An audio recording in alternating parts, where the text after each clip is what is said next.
শিক্ষার্থী বন্ধুরা, ঋণ মঞ্জুরকারে একটা ব্যাংকে বিভিন্ন বিষয় বিবেচনায় আনতে হয়।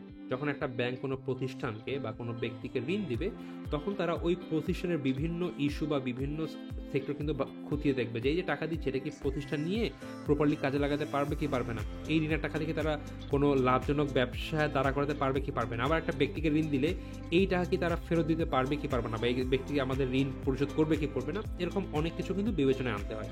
তো কি কি বিবেচনা করে আমরা এখন সেই বিষয় সম্পর্কে জানবো। ব্যাংক বিভিন্ন খাতে তার তহবিল বিনিয়োগ করে মুনাফা অর্জন করার প্রয়াস চালায়। ব্যাংকে যে তহবিল থাকে তারা বিভিন্ন খাতে কি করে বিনিয়োগ করে, বিনিয়োগ করতে ইনভেস্টও করতে পারে, আবার ঋণও দিতে পারে। করে বা কেন করে? কজ তারা চায় এই টাকা দিয়ে মুনাফা অর্জন করবে এবং এটা ট্রাই করে। এরূপ বিনিয়োগের ক্ষেত্রে ঋণ বা আগামী মুখ্য, অর্থাৎ ঋণ বা আগামী হচ্ছিল মূল ব্যাপার। এখানে যথাযথ খাত বিবেচনা করে, আচ্ছা আগামটা কি এই সম্পর্কে তোমরা একটু পরে জানবা, বা ঋণ কোনগুলো বা এই সম্পর্কে তোমরা একটু পরে প্রপারলি জানবা। যথাযথ খাত বিবেচনা করে ঋণ বা আগাম মঞ্জুর করতে পারার উপরই ব্যাংকের সাফল্য নির্ভরশীল।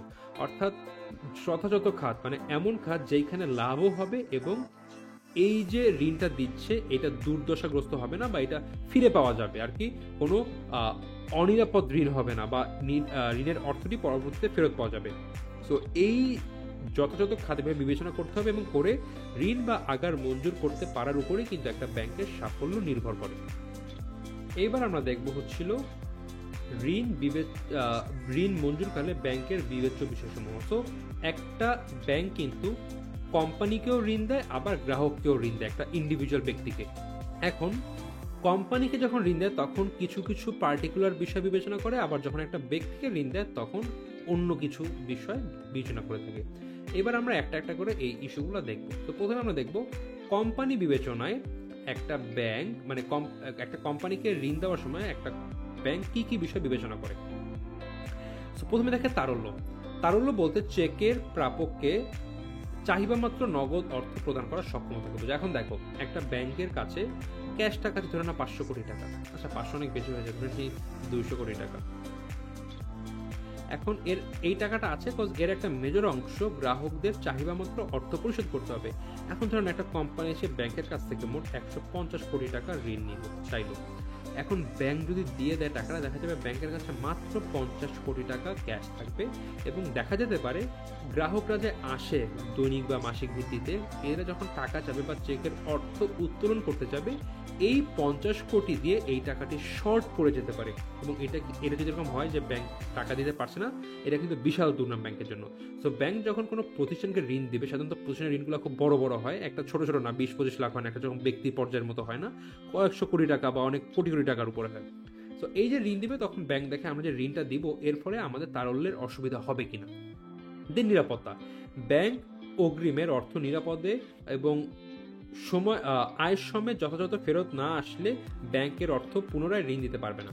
আচ্ছা, সো ব্যাংক অর্থ যে দিবে কোথাও, প্রথমে এখান থেকে আয় করা লাগবে। সো আয় সহ যথাসময়ে টাইমলি ফেরত আসবে কিনা। ঋণ নেওয়া হলো 10 বছর, এমন একটা প্রতিষ্ঠানকে দিল, তারা মনে হয় না টাইমলি দিতে পারবে, তারা হয়তো চেয়ে বসলো যখন সময় হয়ে গেছে যে ভাই আরো 3 বছর সময় লাগবে, আমরা দিতে পারবো না। এরকম যদি ইস্যু হয় তাহলে কিন্তু ব্যাংকের সময় তাহলে হবে কি এই টাকা নিয়ে তারা যে আবার অন্য কোথাও ঋণ দিবে সেটা পারবে না। সো এর জন্য ঋণ দেওয়ার আগে দেখে নিতে হবে যেই প্রতিষ্ঠানকে ঋণ দিচ্ছে তারা কি টাইমলি ঋণের টাকা ফেরত দিবে কিনা, অ্যান্ড দিল কি প্রপারলি এই প্রতিষ্ঠান বা এইখানে যে ঋণ দিব ঠিক মতন আয় পাওয়া যাবে কিনা। লাভজনকতা, ঋণের উপর ব্যাংক সাধারণভাবে সুদ বা লাভ গ্রহণ করে, অর্থাৎ একটা ব্যাংক যে ঋণ দেয় এখান থেকে তারা সুদ অর্জন করে। সো দেখতে হবে ভাই যেই পক্ষে ঋণ দিব বা যেই খাতে বা যে কোম্পানিকে, ওইখান থেকে আমি কি প্রপারলি সুদ পাবো কিনা, কজ এটা কিন্তু ব্যাংকের মুনাফা অর্জনের একটা মেজর অংশ। বৈচিত্র্যতা, ঋণ যদি মুষ্টিমেয় কয়েকটি খাতে কেন্দ্রীভূত হয়ে পড়ে তাহলে উক্ত খাত মার খেলে ঋণের ঝুঁকির পরিমাণ বৃদ্ধি পায়। আচ্ছা, এখানে পোর্টফোলিও নীতি চলে আসতেছে। ব্যাংক একটা কাজ করতেছে, একটা ব্যাংক দেশে শুধুমাত্র ধরে নিচ্ছি গার্মেন্টস খাতে ঋণ দিচ্ছে।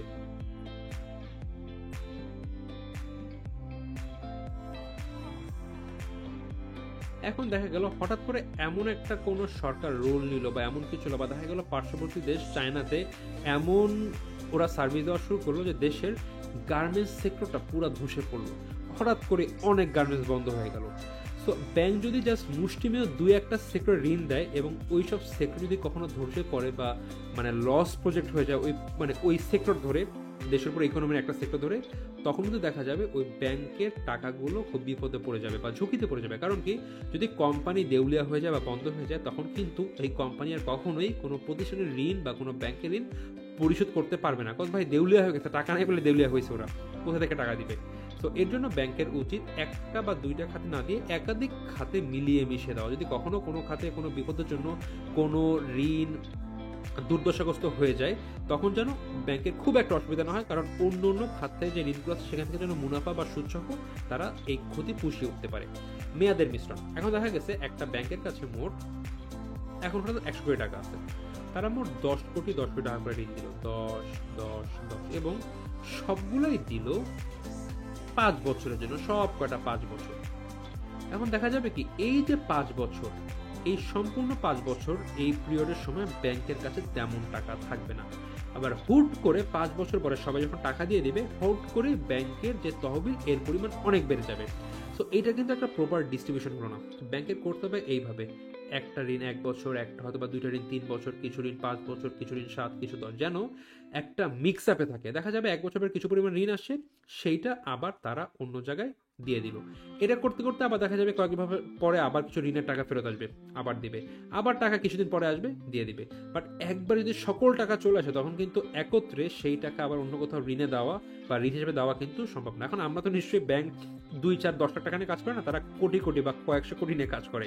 তো যদি হঠাৎ করে ব্যাংকের কাছে কয়েকশো কোটি টাকা চলে আসে, এবং তারা কিন্তু চাইলেই যখন তখন প্রতিষ্ঠানকে ঋণ দিতে পারবে না, তাদের ওয়েট করতে হবে, অর্থাৎ টাকাটি অলস পড়ে থাকবে। তো অগ্রিম ঋণ মঞ্জুর করে একই মেয়াদে যেন অতিরিক্ত ঋণ প্রদান না করে, সেদিকেও ব্যাংকে খেয়াল রাখা আবশ্যক। আর জামানত। প্রদত্ত ঋণের অর্থ যথাসময় ফেরত না পাওয়ায় রক্ষা কবচ হিসেবে ব্যাংক কিছু সংরক্ষণ করে, তাই জামানত। এখন ব্যাংক যে একটা প্রতিষ্ঠানকে ঋণ দিবে, যদি প্রতিষ্ঠানই টাকা ফেরত না দেয়, যদি দেউলিয়া হয়ে যায়, এর জন্য ব্যাংক কি করে, কিছু জামানত রেখে দেয়। আচ্ছা, আমরা সব মিলে একটা কোম্পানিকে 50 কোটি টাকা ঋণ দিব, এর এগেন্সে আমরা ওদের 60 কোটি টাকা জমি আছে, এই জমিটা আমরা বন্ধক রাখলাম। যদি আমাদের টাকা না দিতে পারে, এই জমির মালিক আমরা হয়ে যাবো, আমরা বিক্রি করে দিতে পারবো। সো এই ছিল কিছু ব্যাপার। আচ্ছা, এটা পর গ্রাহক। আচ্ছা, এই ছিল আমাদের একটা কোম্পানি বিবেচনায় ব্যাংক এগুলো দেখে। কিন্তু যখন কোম্পানিকে ঋণ দিবে, তখন ব্যাংক ইস্যু করে যে সবগুলো ফ্যাক্টর একটা পজিটিভ বা প্রেফারেবল অবস্থা থাকে, তখনই ব্যাংক কোনো কোম্পানিকে ঋণ দিয়ে থাকে। এইবার দেখবো আমরা গ্রাহক বিবেচনায়। গ্রাহক চরিত্র। গ্রাহকের চরিত্র বলতে ঋণ আবেদনকারীর অতীত লেনদেন রেকর্ড, ঋণ ফেরত দানের আগ্রহ, নির্ভরশীলতা ও জবাবদিহিতার মানসিকতাকে বোঝায়। একটা গ্রাহক, তাকে ঋণ নিতে আসলো একটা গ্রাহক, এবং দেখা গেল একটা ব্যাংক তো সকল ব্যাংক সার্ভার কিন্তু রিলেট থাকে। কোনো গ্রাহক যদি আগে কোথাও ঋণ নিয়ে বা ওই ব্যাংকের আগে কখনো ঋণ নিয়ে যদি ঝামেলা করে, সব কিন্তু রেকর্ড অবস্থায় থাকে। এখন একটা ব্যক্তি আসলো, তার অতীত রেকর্ড দেখলো যে সে আগে একবার ঋণ নিয়ে ওইটা ফেরত দিতে অনেক ঝামেলা করছে। ব্যাংকে কখনো তাকে আর ঋণ দিবে না। কিন্তু দেখলো আরেকটা ব্যক্তি যে ঋণ নিয়েছিল আগে একবার, এবং ঠিক টাইম মতো সুদাসল সহ প্রপার টাকা দিয়ে দিয়েছে, কোনো ঝামেলা নাই। ব্যাংক তো অবশ্যই বলবে যে ভাই আমি তাকে ঋণ দিব, কত সে টাইমলি আমাকে ফেরত দিয়ে দিবে। তো গ্রাহকের চরিত্র দেখবে। গ্রাহকের যোগ্যতা। এক্ষেত্রে আবেদনকারীর ব্যক্তি বা প্রতিষ্ঠানের ঋণ ব্যবহারের ক্ষমতা আছে কিনা তা বিবেচনা করা হয়। এই যে গ্রাহক একটা ঋণ দিলাম, একটা গ্রাহক এসে আমার কাছ থেকে 50 লক্ষ টাকা ঋণ নিল, এই ঋণটা সে নিয়ে কি করবে? সেটা তো ব্যবসার জন্য নিয়েছে, এখন সে কি প্রপারলি ব্যবসা করতে পারবে কিনা, তার একটা একমালিকানা ব্যবসা, এটা দিয়ে কি সে কোনো লাভ করতে পারবে কিনা তার ব্যবসা থেকে, বা তার ব্যবসা থেকে কি সে মুনাফা অর্জন করতে পারবে কিনা, এই ব্যাপারটা ব্যাংক দেখে। কারণ যদি মনে করো ঋণ নিল একটা ব্যক্তি, 50 লক্ষ টাকা ঋণ নিয়ে সে এমন জায়গায় ব্যবহার করলো বা ইনভেস্ট করলো, সে লস খেলো, সব টাকা নাই হয়ে গেলো, তখন তাকে তো ধরলেও টাকা পাওয়া যাবে না। তো এমন অবস্থায় ব্যাংক অবশ্যই দেখে এই যে একটা ব্যক্তিকে আমি ঋণ দেবো, তার যোগ্যতা কেমন, সে কি এই টাকা নিয়ে প্রপারলি কাজে খাটিয়ে মুনাফা অর্জন করতে পারবে কি পারবে না, বা টাইমলি আমাদের এই অর্থ ফেরত দিতে পারবে কিনা, এই ব্যাপারগুলো তারা দেখে। গ্রাহকের সম্পদ। ঋণ গ্রহীতার মূলধনের পরিমাণ ও ঋণের দানের গুরুত্ব। আচ্ছা, এটা কি আসছে? গুরুত্বকে গুরুত্বপূর্ণ। ওকে, সো গুরুত্বপূর্ণ। আচ্ছা, সো একটা গ্রাহক যে ঋণ দিবে বা ঋণ নিবে, এখন গ্রাহকের সম্পদের পরিমাণ কেমন। যদি সম্পদের পরিমাণ দায়ের থেকে বেশি হয়, তাহলে কিন্তু একটা কোম্পানির কোনো অসুবিধা, ব্যাংকের কোনো অসুবিধা নেই, বিকজ এই লোকে টোটাল সম্পত্তি বিক্রি করলে সব মিলে 100 কোটি টাকা পাওয়া যাবে, বা ধরে নিই 1 লক্ষ টাকা পাওয়া যাবে, বাট বা 10 লক্ষ টাকা পাওয়া যাবে ধরে নিই, এবং সে ঋণ নিল 8 লক্ষ টাকা। সো যদি ঋণের টাকা সে না দিতে পারে তাহলে তার সম্পত্তি বিক্রি করে কিন্তু এই ঋণের টাকা পরিশোধ করা সম্ভব। কিন্তু একটা ব্যক্তির সম্পত্তির পরিমাণ 10, তার কাছে ঋণ নিয়ে চেয়ে বসলো সে হচ্ছিল 15 লক্ষ টাকার। যদি সে কোনো কারণে মানে ঋণের টাকা ব্যবহার করে যদি সে কোনো মানে ফেরত নাও দিতে পারে, তখনও তার এই যে সম্পদ সেটিও কিন্তু ব্যবহার করে প্রপারলি টাকা উঠানো সম্ভব হবে না। তো এইসব ব্যাংক দেখে যে ভাই গ্রাহকের সম্পত্তির পরিমাণ কেমন। ঋণ গ্রহণের উদ্দেশ্য, ঋণ মঞ্জুরকালে প্রার্থীর ঋণের উদ্দেশ্য বিবেচনা করা হয় বা করা প্রয়োজন। এই টাকা নিয়ে ঋণ গ্রহীতা কি করবে? ঋণ গ্রহীতা নিল 30 লক্ষ টাকা, নিয়ে কি করলো? তার সন্তানের বিয়ে দিবে। ভাই এখন এই টাকা নিয়ে সন্তানের বিয়ে তো এটা কোনো একটা কোনো তো এখানে কোনো প্রফিট আসার চান্স নাই। সো সে পরে কই থেকে টাকাগুলো ফেরত দেবে, বা কোনো তো এখানে কোনো মানে ব্যাক নাই বা ফিডব্যাক বা কোনো, সে তো কোনো কিছু পাবে না, এখানে আউটকাম নাই কোনো। সো কি কাজে ব্যবহার করছে? বাট একটা গ্রাহক বললো সেটা নিয়ে সে এই একটা পার্টিকুলার ব্যবসা করবে যেখান থেকে তার লাভ হওয়ার চান্স আছে। সো এরকম ব্যাংক দেখে যে এই যে টাকাটা নিচ্ছে গ্রাহক সে অ্যাকচুয়ালি কি হিসাবে ব্যবহার করবে, এবং তারা ব্যাংক অ্যাজিউম করতে পারে বা ধারণা করতে পারে এই যে খাতে ব্যবহার করতে চাচ্ছে গ্রাহক, সে কি এখান থেকে আগামীতে আমার টাকাটি ফেরত দিতে পারবে কিনা। ঋণ ফেরতের উৎস, ঋণের অর্থ কিভাবে কোন উৎস থেকে ফেরত আসবে সেটিও ঋণ দানকালে বিশেষভাবে বিবেচনাযোগ্য। গ্রাহককে যে ঋণ দিবে বলবে ভাই টাকা তো আপনি নিচ্ছেন, বাট এটা আমি কিভাবে ফেরত দিবেন। একজন গ্রাহক বললো ভাই দেখেন আমি একটা ব্যবসা করছি, এই পরিমাণ টাকা হবে প্রতি মাসে মাসে এরকম হবে, এবং আমি আপনাকে আস্তে আস্তে এইভাবে শোধ করে দিব। ওকে, একটা ফুল প্রুফ, ঠিক আছে, ঋণ দেওয়া যায়। আরেকটা ব্যক্তি ভাই কি করতে নিবেন? আমার সন্তানদের আমি বিয়ে দেওয়ার জন্য নিব, বা আমি দেশে একটু ঘুরতে যাবো, আমার টাকা লাগবে, বা একটা বাড়ি বানাবো। ঠিক আছে, আপনি বাড়ি বানান, আপনি এখন রিটায়ারমেন্টে চলে গেছেন, আপনি কিভাবে টাকা দিবেন সেটা এখন শিওর না, আমি আসলে চিন্তা করবো পরে। এমন অবস্থা হলে কি ব্যাংক কখনো নিবে? কারণ একটা ব্যক্তি সে টাকা নিয়ে কিভাবে দিবে সব প্ল্যান আছে, আর একটা ব্যক্তি টাকা নিচ্ছে বাট কিভাবে দিবে এখনো সে শিওর না, চিন্তা করবে। কখনো কি দ্বিতীয় ব্যক্তিকে ব্যাংক টাকা দিবে? দিবে না, ব্যাংক দিবে প্রথম ব্যক্তিকে। সো এইসব কিছু বিষয় ব্যাংক বিবেচনা করে তারপর একটা গ্রাহককে ঋণ মঞ্জুর করে। তো বন্ধুরা, এই ক্লাসে এ পর্যন্তই। আশা করি তোমরা বুঝতে পেরেছো যে একটা ব্যাংক ঋণ মঞ্জুরের ক্ষেত্রে কি কি বিষয় বিবেচনা করে। এই ক্লাসে এ পর্যন্তই, দেখা হচ্ছে পরবর্তী ক্লাসে।